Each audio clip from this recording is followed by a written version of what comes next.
What is going on, guys? Welcome back. Commentary for you. One of my sponsors, Steel Supplements. Link and discount code down the description. You also hear me talking about my Glance LED.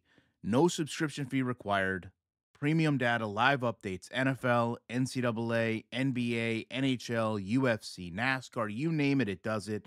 Units start at $160. You plug it in and it works. Set it beside your TV while you're gaming, watching TV. You'll never know how you lived without it. Get your own today.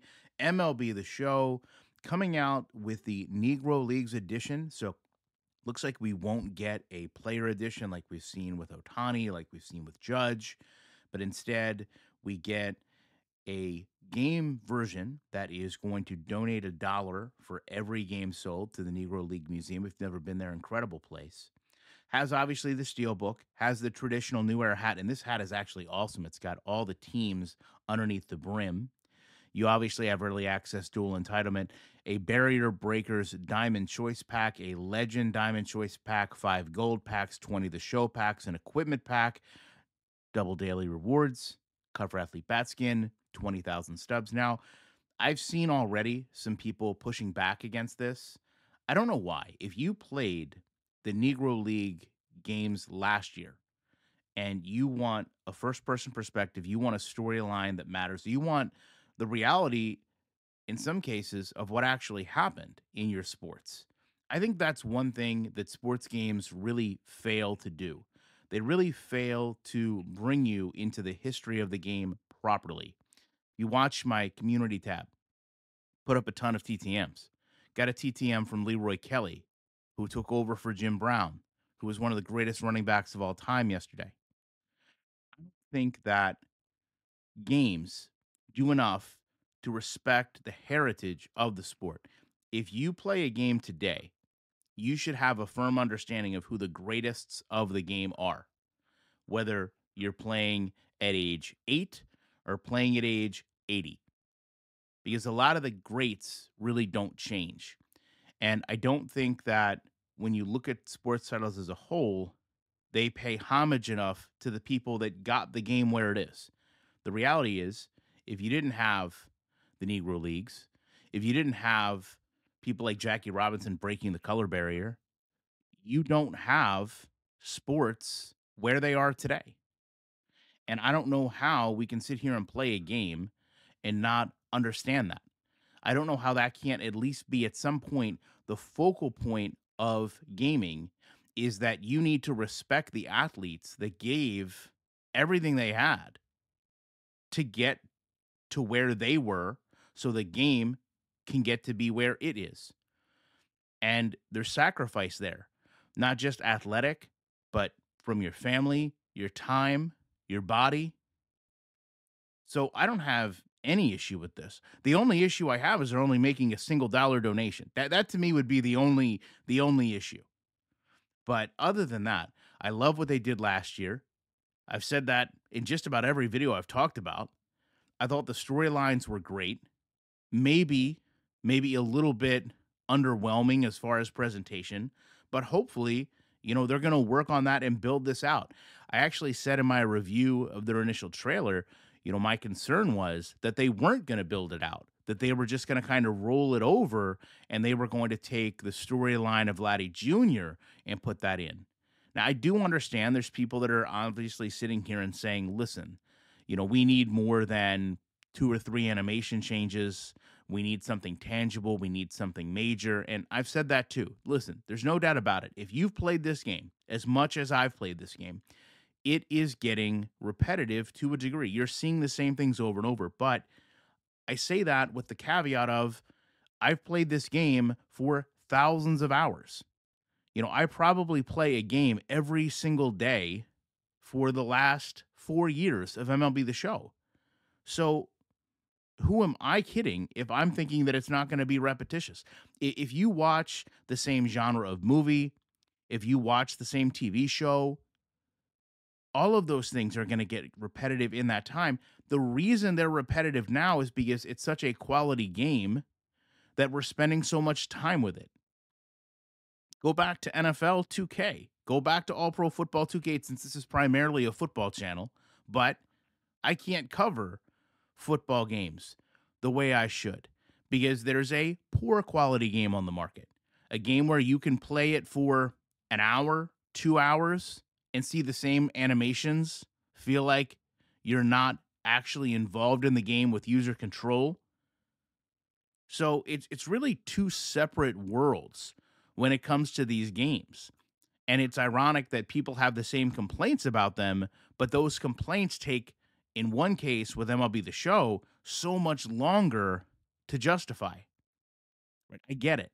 Listen, I'm tired of hearing about Austin Hayes not wearing gloves and it being a throwback. I hear you. I really do. But at the same time, if you compare it to other sports titles, MLB The Show is far and beyond a simulation game at its core that is fun and rewarding and challenging to play.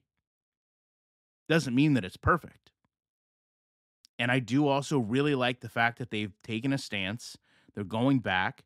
They're respecting the history. They're, in a way, making the gamer learn and understand from its game. And that's what it should be about. A video game, a sports game, should be an experience of that sport. It can be an educational tool. You can learn from it. You can also have fun while learning. You can also enjoy something while learning. And I think that's what they're trying to do with these game modes. And I really don't have an issue with it. I wish more games would take this stance. I mean, there's so much history in the NFL that is never even discussed when it comes to Madden. You never hear about some of the greatest football minds, some of the greatest players. You never learn pre-merger, post-merger. You just don't.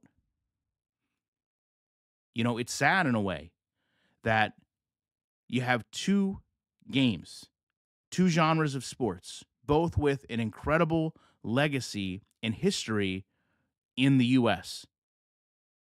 You know, if you're listening to this, there's a good chance that your parent was a fan of baseball or football, and they more than likely got you involved in it. And although gaming might not be prevalent to your parents, it was to you. So it allowed you to start playing a game. I mean, that's a significant bond that you have with a game. Before you even play it, before you've even made up your mind whether you like it or not, you're already having an emotional connection to the game because of your family. You know, I've said many times, the only reason I care about football is my dad would take me to Eagles games. My dad would constantly sacrifice so that I could go to Orioles games. We would go to Memorial Stadium. We would go to Veterans Stadium. That made me care about football. And here we are, years later, gladly returning the favor to my father, taking him to games now, but still looking at sports games as that connection to my childhood, as that connection to my family. And I just don't think games focus on that connection enough. It's a very, very strong bond.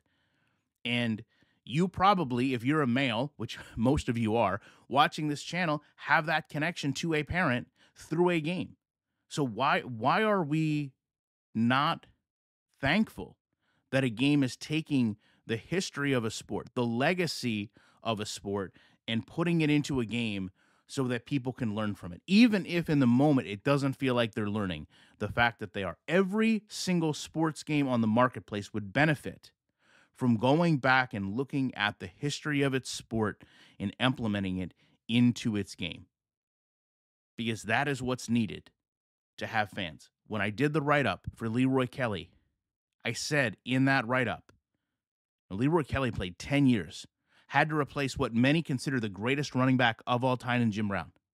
He missed 4 games in 10 seasons, and he played in a vastly different era from where we are today. If it wasn't for his contributions to the sport, you might not see some of your favorite players where they are today, because Leroy Kelly was a big part of having speed, agility, trap plays, draw plays matter, because he had that skill set, which was a different skill set than Jim Brown.